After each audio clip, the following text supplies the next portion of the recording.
I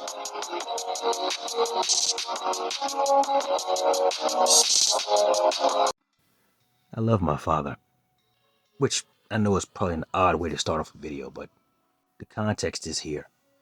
I'm grateful to him for everything he's taught me. I was one of the fortunate few in my friend group growing up who actually had his dad in the house. I didn't have to see him every other weekend or alternating holidays or only on summer vacation. So I'm privileged in that regard, if you want to use that word, but mostly the best word to use is grateful. But there are some things I wish my dad had taught me, and there's no malice in this because he either thought he didn't have to because I figured out on my own, or maybe the women of his generation just move differently than the ones I have to pick from. But either way, there were some key points I had to learn the hard way along the way. And they are in no particular order as follows. Number one, women love the monkey branch. They love to test out new options while they're with a guy they pretend to love. They enjoy doing this early in the relationship and often throughout the relationship. They'll do this because a woman is never truly satisfied. They love as a collective, peeking over the fence into somebody else's yard to see how green their grass is, as opposed to simply watering the grass they're already standing in. And many men have been destroyed along the way because they thought the relationship they were in was solid right before the woman they loved snatched the rug out from beneath their feet. Number two, you cannot, and I repeat, you cannot build relationship equity with women. They don't work that way, gentlemen. And that's the lie that we're told from the earliest days of kindergarten. In quite literally every other aspect of your life, gentlemen, equity can be acquired. There's equity in your real estate. There's equity on your job in most cases if you're being treated well there. There's equity in that gym or through calisthenics. There's equity in your diet. There's equity in your hydration. There's equity in your bank accounts. There's equity in your brokerage accounts in most cases, provided the market doesn't crash. In nearly every aspect of your life, the more you put in, you get a return on your investment. With women, they are quite literally a walking, talking, living, breathing embodiment of the law of diminishing returns. Don't believe me? Think I'm being too cynical? Fine. Pick a man you respect. Family member, co-worker, whoever. Pick that man, walk up to him, and then ask him what it was like when he gave everything he had to a woman. His whole heart, his whole finances, his whole attention, his whole time. And what you'll hear in response is how his ex-girlfriend, ex-fiance, or ex-wife didn't give a damn about it. Because trust me, any woman he ever did that for is no longer in his life. Because nothing disgusts a modern-minded woman more than a man who's devoted to her. Which brings me to number three. Every woman on this planet is single, especially the ones in a relationship. Because what they do behind the scenes, and or if she's lost enough respect for you, right in your face, is collect the attention, validation, money in some cases, and the physical labor of other men like Pokemon cards. We're talking things like she's short on a bill, so she'll go around you and get money from a coworker or a guy she knows likes her. Or she has some IKEA furniture to put together and she don't want to be dealing with the Allen wrenches. So forth and so on. This happens a lot, guys. Way more than you would ever be comfortable with. Especially for you guys who might be presently in a relationship. You think you're solid. You think you're locked in. You checked off all the boxes. The bills are paid. So forth and so on. But because of her nature, her hypergamous nature, she's always looking for the next guy to slide into your spot. Because your spot is never safe, despite your protest to the contrary. Number four, women have childlike attention spans. And there are biological reasons for this that I'll get into in a future video. But the problem this will manifest in your life is this. Because they are so easily bored, because they have so little ability to keep themselves entertained, they seek that entertainment elsewhere. This will manifest itself in a host of different ways, not the least of which are flirting with other men they don't even like, just to get the validation of the flirt back. The girls' nights out, girls' trips to Miami or Vegas or Mykonos or Ibiza. Things just to feel alive, just to feel a vibe.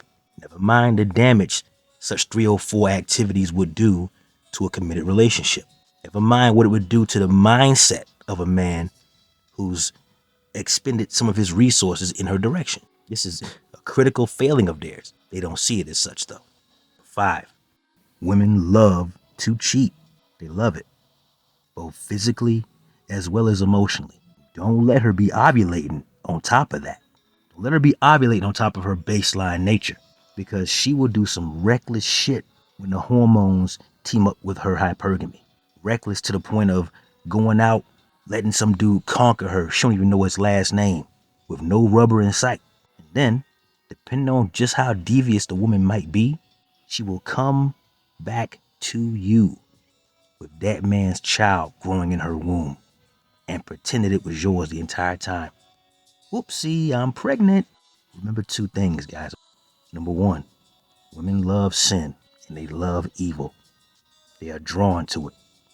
And we know this because that's the way it's been since the very first page of the book.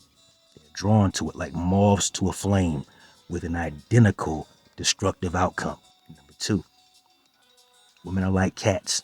They shit and then they hide it because they don't want you to know what they do. They want you to think that it's beneath them to do so. They want you to think that only men are capable of evil, destruction, and infidelity. They want you to think that only we are capable of relationship failings while they are as pure as a wind-driven snow. Never mind what they're doing behind our backs. Number 6, women have different criteria, or prices if you prefer, for different kinds of men. For the men she sees as alpha, those guys just have to be hot or high enough status. For men she sees as beta, those men gotta be everything. They need to be good and generous providers. They need to be the kind of men who are caring and thoughtful and all the traditional trappings of chivalry that these modern day women have said many times over that they think they're too good for. Benevolent sexism, they called it, time and time again. For the alphas, they want the thrill, the rush, and perhaps his DNA, because again, they throw caution to the wind for the men they're truly attracted to. And that's their opportunity to get access to that high quality DNA for their offspring. That's primal. That's our caveman ancestors talking through us in the modern day. But for betas, they want full-blown, long-term survival value. This is all the dates and the trappings of everything they show us on the Hallmark Channel when it's Christmas time. The mortgage paid, the bills paid, the kids tucked in, bedtime stories read, their homework checked, a good soccer coach, the whole 9 yards. Because women have what's called a bipart or dual mating strategy. Now, if she can find a guy that can perform both halves, she'll take that. Some hot guy who's also good with children, yeah, that's a win in girl world. But please understand, guys, before you get involved with any female, if she's making you overpay for her company and overpay for access to one or more of her moist holes, please understand, there's a guy who came before you who didn't pay a damn thing and got way more than what she's rationing out to you, hoping that you overinvest. Never fall for the scam, gentlemen. Pay attention to the signs.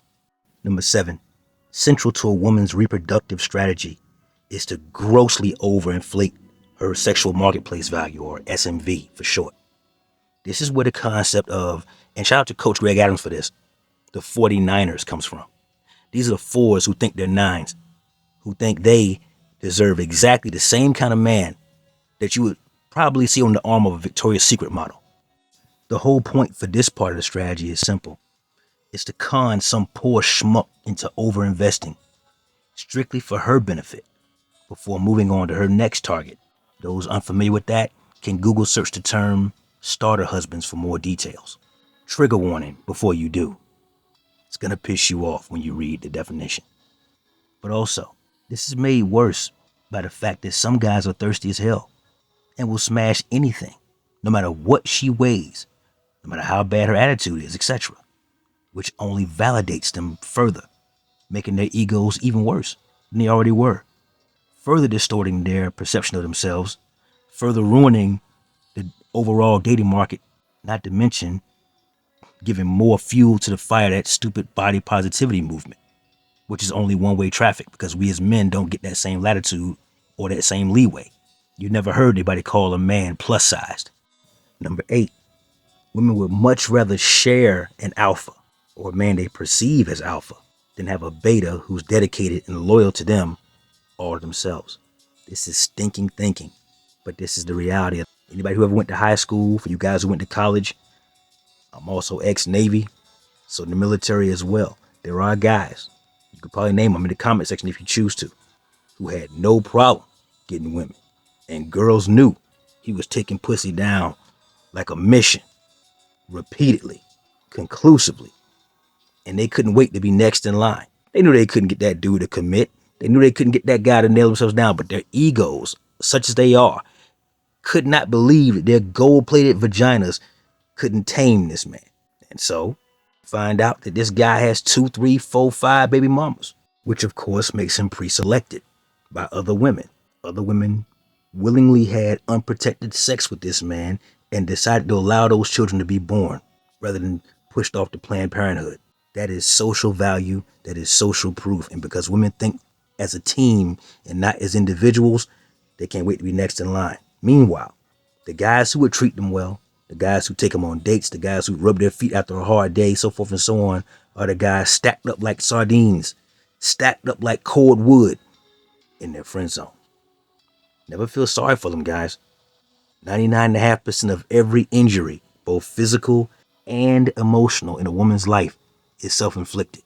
Number 9, good girls are a myth, a fairy tale, a fable. Now, to be fair, there are better girls out there. Some women are certainly better than others. We have no argument about that. But the truth of the matter is, because women are so sneaky by nature, there's often things that go unnoticed or unreported. This is why it's so critical that you as a man check the hoe facts.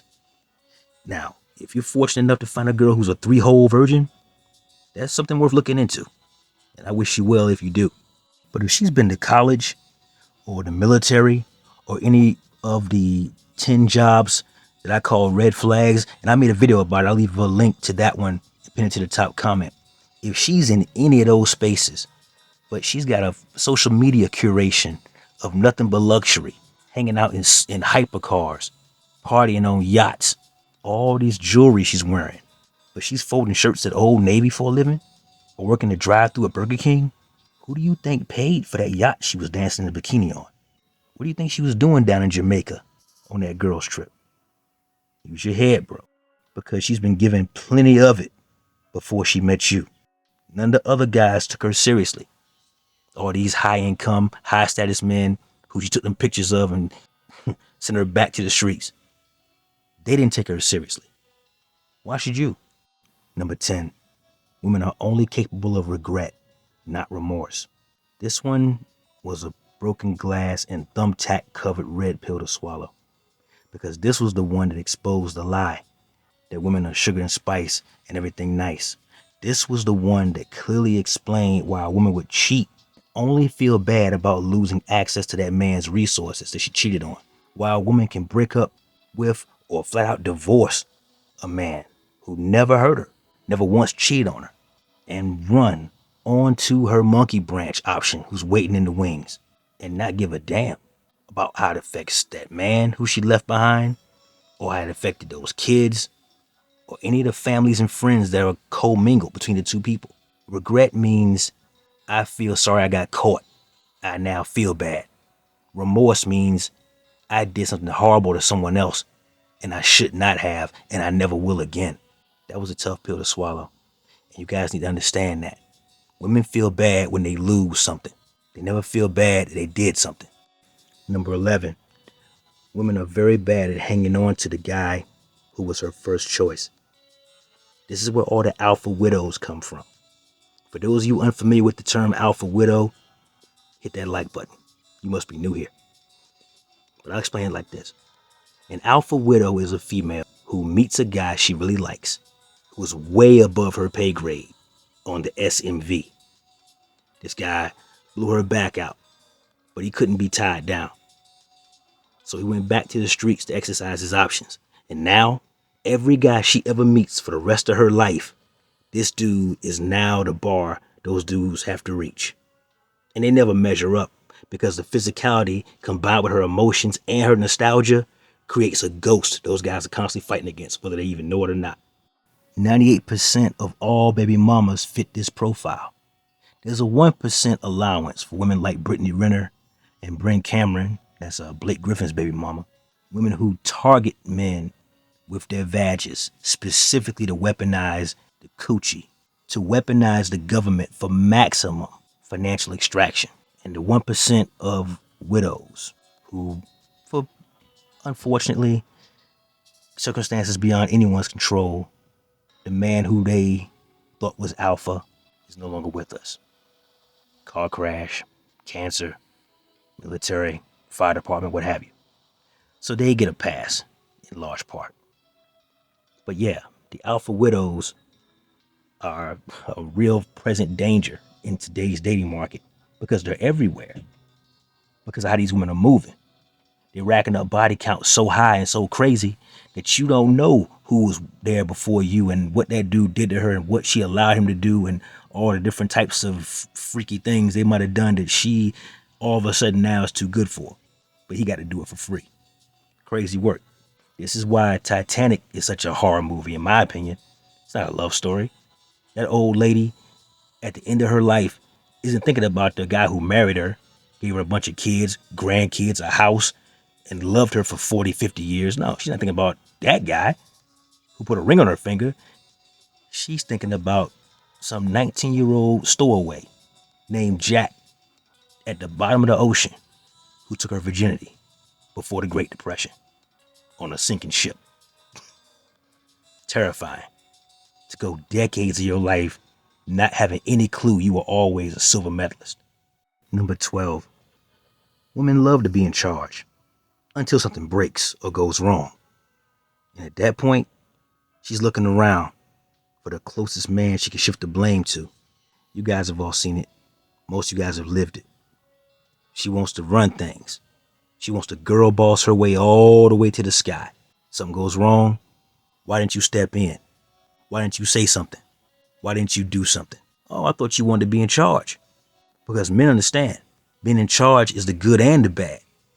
Being in charge means the buck stops here. I don't get to blame anybody else. But that's not how they operate. It's aggravating as hell. And it's why very few men want to work under a woman at any level, unless they absolutely have to and there's no alternative. So there you have it, guys. 12 things I wish my father had told me about women. And again, I don't see it as malicious, him just keeping it from me because he didn't think I could handle it. No, my dad's a very straightforward, unapologetically masculine man. It's nothing he would have held from me with malice or forethought. But again, maybe he thought I got a smart kid. He'll one day be a smart man. He'll figure this all out. And if that was the thought process, he was right. He and my mom raised a son who never has to learn life's hard lessons more than once. I'm grateful for that. But if I knew then what I know now, well, I probably wouldn't have kids if I knew then what I know now. But that's a hypothetical for another time, somewhere else in the multiverse, I suppose. But yeah, fellas, I'll give you one more for extra credit. Number 13. Women are extraordinarily spiteful and vindictive, most especially when they're proven wrong with empirical data that can be easily checked over and over again by multiple sources. When a woman makes her emotional decisions and the truth and the light of the facts pimp slaps that dumbass idea out of the sky down to the earth where it belonged the entire time, she will be very unfriendly to deal with. Because for women, their feelings will always be more important to them than facts. How dare something as objective as the truth? How dare something as objective as reason get in the way of how I feel? Is where most of their minds go. Prepare for that and never invest too much. Never invest too much of your life and or your resources in a woman, guys, because they're free agents and they reserve the right at any time to cancel their contract and go to another team. With that said, fellas, that's my time. Like the video? Comment down below. Share this video with a friend and subscribe to the channel if you haven't already. If you got any left for the week, hype the video. Never let your brother suffer in silence when the truth can set him free. Networkers, we working. Until next time.